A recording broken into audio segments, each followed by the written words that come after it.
Then we will no longer be infants, tossed back and forth by the waves and blown here and there by every wind of teaching and by the cunning and craftiness of men in their deceitful scheming. Instead, speaking the truth in love, we will be in all things grow up into him who is the head, that is Christ. From him, the whole body is joined and held together by every supporting ligament, grows and builds itself up in love as each part does its work.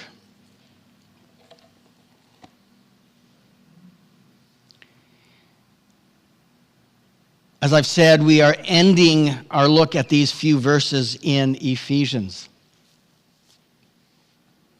These verses describe a number of different ways, but describe a vision or the purpose of a local church, to be a community of Christ. But what does that look like? Maturity, we will talk about in a minute, is, in a sense, truthfulness in agape. Remember our definition. Agape is being concerned with another's well-being, specifically or predominantly their spiritual well-being. Now, it's never a bad idea to begin a sermon referring to Jesus' words. So he told a story in Matthew chapter 13, often called the parable of the sower, or the sower and the seed. You may know of it. A farmer goes into his field to plant his crops. And in those days, he had a bag and he just flang threw seeds all over the place, and they landed where they would. Some fell on rocks, some fell on the pathway, some fell amongst thorns, and some fell on good soil. Let me read Jesus' description. Later in Matthew 13, the disciples say, what does this mean? So Jesus describes it for them. So let me read just these two verses, I think. Two, yes. So these are Jesus' words. The seed falling on rocky ground refers to someone who hears the word and at once receives it with joy, but since they have no root, they last only a short time. When trouble or persecution comes because of the word, they quickly fall away. The seed falling amongst the thorns refers to someone who hears the word, but the worries of this life, the deceitfulness of wealth, choke the word, making it unfruitful. When trouble or persecution comes because of the word, or the worries of this life and deceitfulness choke out the word, these people have no root. These people are, in Paul's language, immature. So as I was sitting in that corner quietly over the week, I was contemplating that there is a direct thought line between Jesus' words and his parable and what we just read in Paul. The thought line continues to today, to this morning. Let's see if we can follow this thought line together.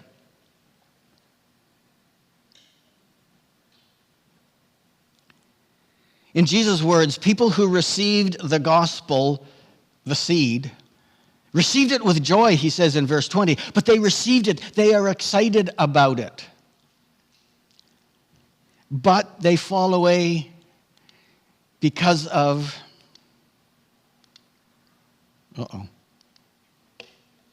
persecutions. Or they fall away through the worries of life or the deceitfulness of wealth. Paul, if you remember, used the word deceitfulness in his description of an immature person. In either case, Paul's words immature, Jesus' words have no root. They are, in my thinking and referring to Paul's language in Ephesians 4, easily tossed, blown away, turned away, distracted. Something takes the place of, I'm going to fall off one of these days. Something takes the place of the joy of the gospel in their heart.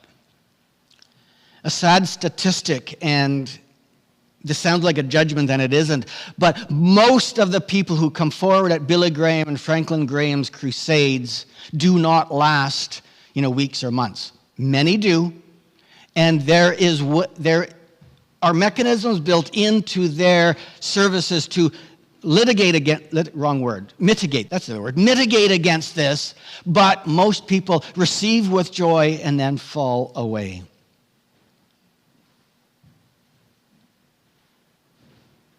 So Jesus says persecution, deceitfulness of wealth, other things choke the word. Paul says these people are tossed and blown. We just read that in verse 14. There's a lot of things in our life that can toss us. Now, if anybody remembers the Lord of the Ring movie, there's a funniest moment in there where Gimli the dwarf says, "Toss the dwarf," because he couldn't get over a bridge and the big guy throws him. I can't use the word tossed without thinking of that scene anymore, so throw that away. That's not. There are many things that toss us. I did it again. There are many things that blow us from here to there, blow us off course, blow us off the path. There are lots of things that deceive us. Here's a challenging prayer for you, for me. Pray today, even right now if you want, Lord, what has deceived me? Because that's different than, I know when I'm tempted, because I know I'm tempted. I know when I'm disobedient, because I know I'm disobedient. I don't know when I am deceived, because I think it's the truth. But we have been deceived. With what have we been deceived? I know what I know, but I don't know what I don't know. Reveal that to me, I pray. How have we been, or are we deceived? Often it comes back to motivation. Why are we doing what we are doing?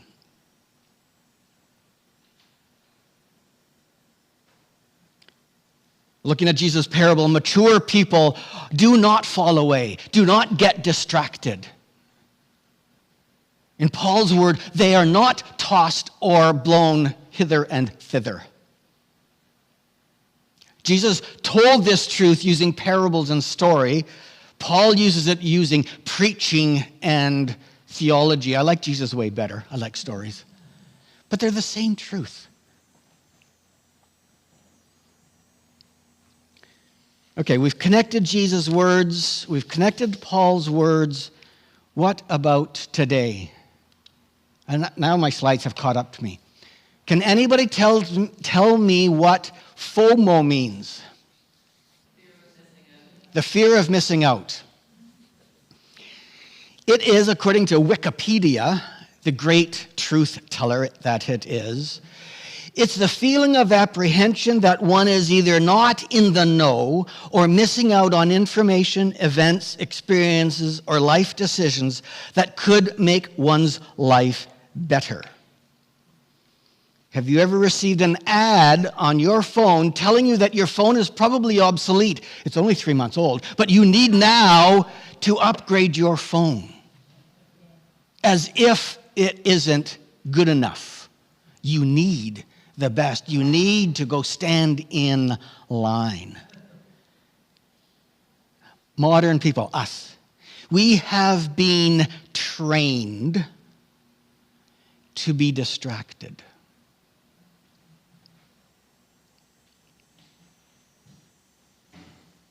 We walk through the mall, and I have to hold my wife's hand very tightly, or I will wander into the watch store and covet over the Omega watch, because after all, if Daniel Craig wears it, I should too. And then I look around, and where's my wife? Well, this isn't fair, but she's in a shoe store. Not just any shoe store, a shoe store that's on sale. I mean, she isn't a shoe lover to that extent, but she loves bargains. I won't let her watch this. We are easily distracted. We've been trained. We have been deceived to be so easily distracted. We all have FOMO.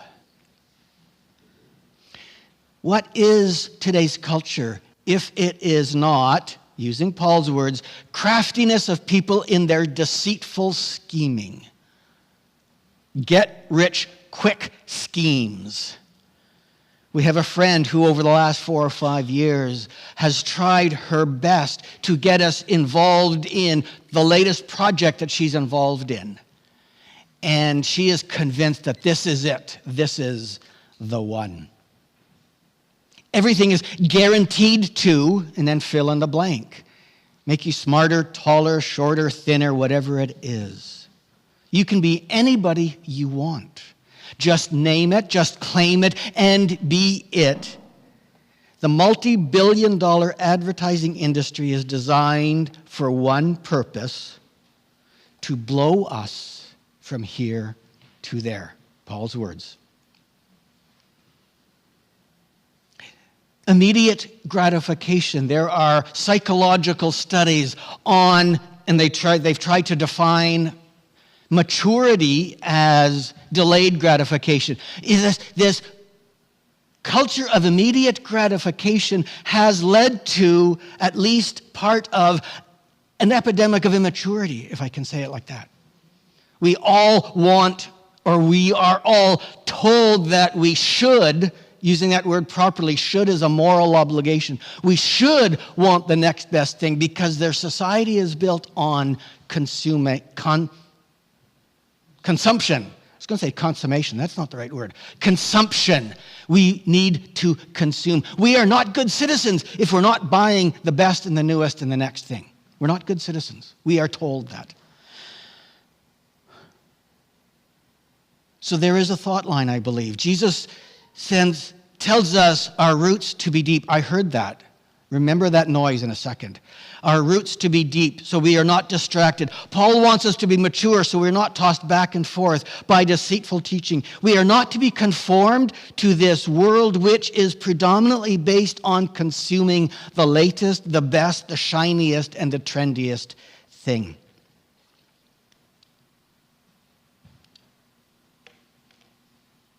Romans, in quite possibly the most important verses for Christ followers, the most challenging verses for Christ followers, Romans chapter 12, 1 and 2. Many of us have probably memorized it. Therefore, I urge you, brothers and sisters, in view of God's mercy, to offer your bodies as a living sacrifice, holy and pleasing to God. This is your true and proper worship. Do not conform to the pattern of this world, but be transformed by the renewing of your mind.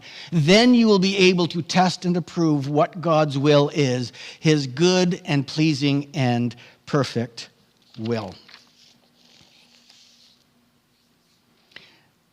I love my father dearly, and he's better and deeper and wiser than this, but he would quote this verse to me about why we couldn't play cards or go to movies or have a sip of wine or dance or listen to the radio, because that's worldly. Arguably, he was right. Truthfully, he was deeper than that, and he understood more deeply than that. But for me, as a good, capital F, fundamentalist kid, that's how I interpret these verses. Only as an adult am I realizing that if we focus on that, we're missing Paul's point. What does the world teach? It teaches division. Not multiplication and division, divisiveness. It teaches hate. It teaches immediate gratification. It teaches relativism or subjectivism, which we'll have to talk about later if you want. Relativism is, this is true for me, doesn't need to be true for you, but truth is what I say it is. A whole industry and movement on diversity and inclusion is superficially a good idea, I think, but if you start to peel back any layers at all, it is absolutely subjective. I can say what I want, I can be what I want, and you have to agree with me. This whole world is based on these individualistic ideas, subjectivistic and relativistic ideas. Yeah, I do. I love philosophy. This is what Paul is talking about, the pattern of this world that we have to fight against.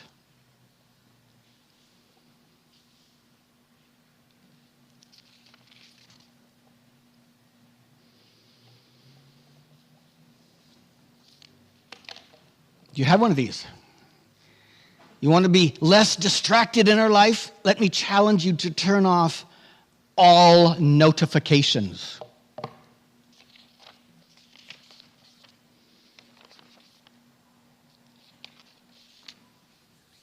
We don't need more news about Trudeau, Trump, or Taylor, and any other T words you can think of.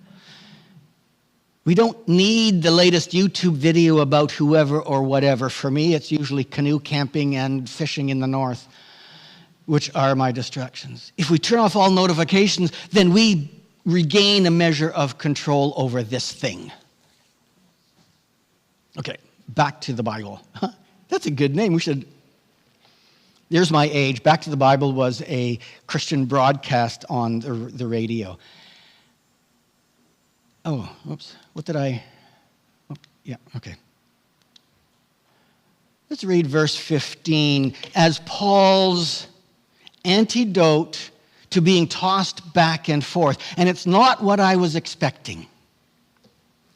Instead of being immature, instead of being tossed back and forth, instead of being blown hither and thither, speak the truth in love. We will grow to become, in every respect, the mature body of Him who is the head, that is Christ. How do we combat the world's pressures on us? How do we not be tossed back and forth? In Jesus' words, how do we not have shallow roots? Is speaking the truth in love. That's not what I expected. I expected prayer and Bible study and all of those kinds of things. Truth is love is a relational word. We can't love by ourselves. It is the will of our heart to care for another person. That's what agape is. We need relationship. We need to live truth in love. We need to understand the truth in community. See, in our rational age, we almost always think truth is a philosophical concept or a scientific explanation. The ancient languages, Old and New Testament and other ancient languages, truth isn't a noun or a fact. It is a verb. The better translation of truth and love is truthing in love. We do truth. We be truth. We are truth. Not we just speak truth.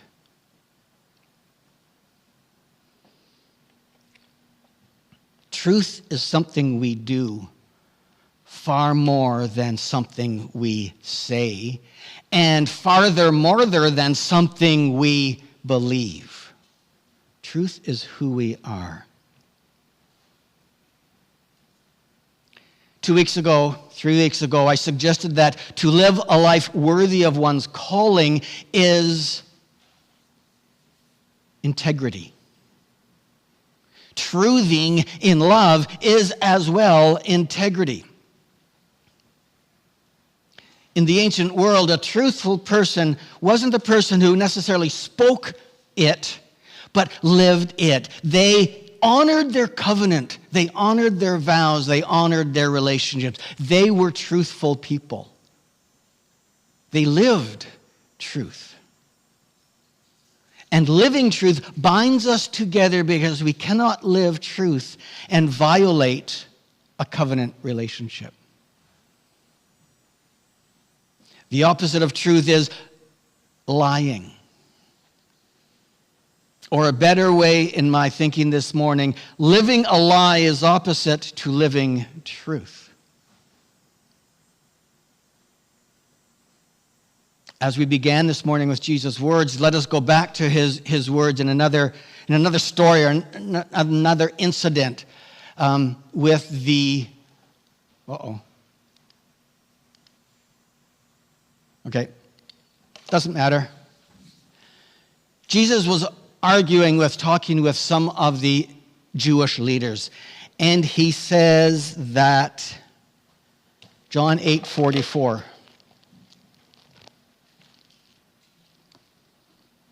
Yeah, let me get the words right. John 8:40. And if anybody finds it before I do, jump up and read it.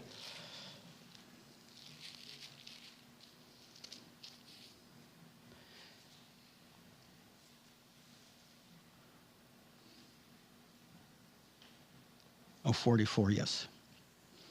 You belong to your father the devil, and you will be carried away out, and you belong to your father the devil, and you want to carry out your father's desires. He was a murderer from the beginning, not holding to the truth, for there is no truth in him. When he lies, he speaks his native language, for he is a liar and the father of lies. Satan's way of dealing is lying, is deceiving. Sociologists and psychologists, whether they are Christian or not, suggest that lies is at the root of most mental illnesses. We have a false image of ourselves. We believe the lies in our head. We believe the shame of our upbringing. Or we have a false image of God. We believe in this angry, wrathful, yes, there's a reason for that, but it doesn't mean the core of his being. We have a wrong image of God, not the loving Father, but a wrathful, mean, petty person. Lies destroy people. They destroy ourselves. They destroy our relationships. They destroy our relationships with each other and our relationships with God. So how do we combat being tossed back and forth? By living in community and living truthfully.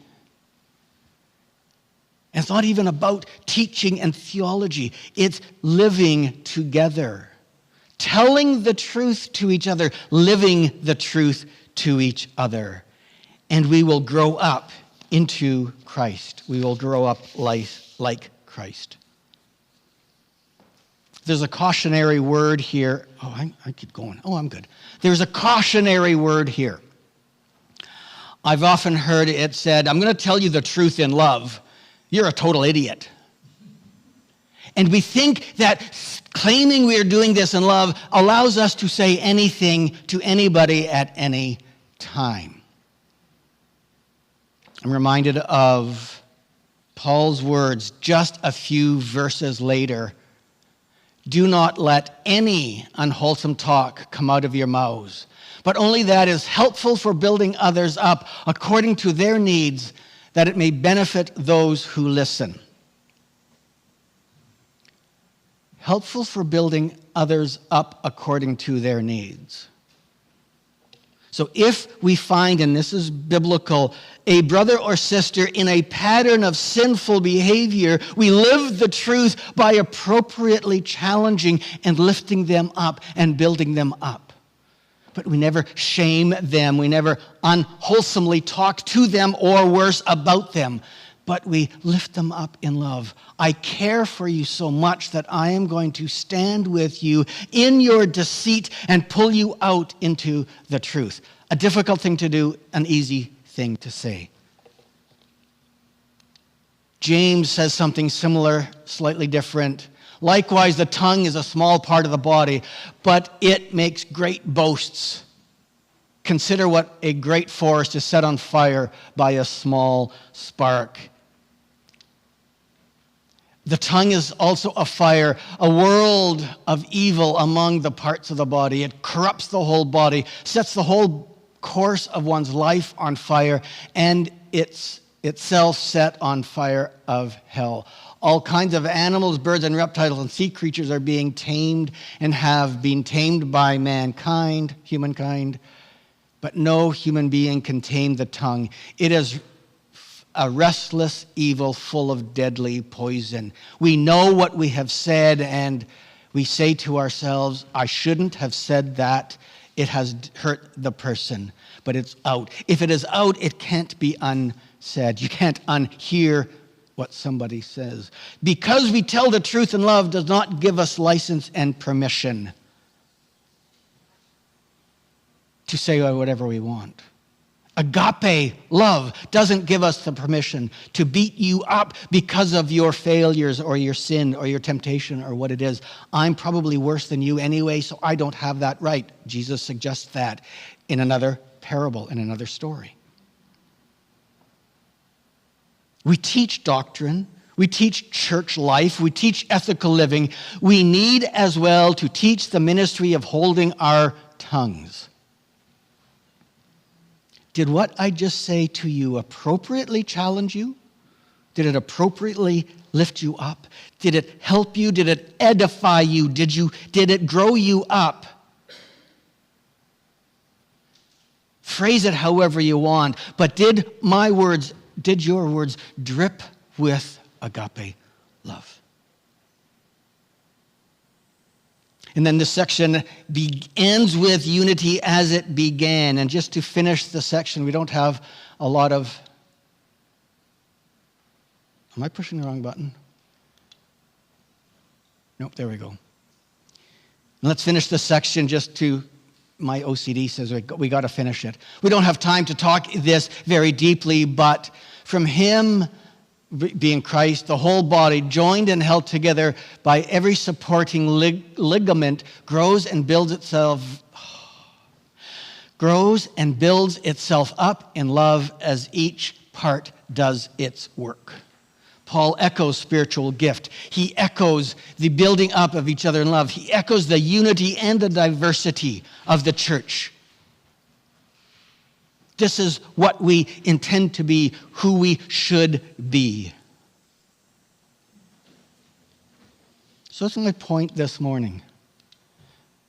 Just be truth. Not speak truth, yes you do. Not just live truth, but let truth be who you are. Be a person of integrity. And grow into Christ.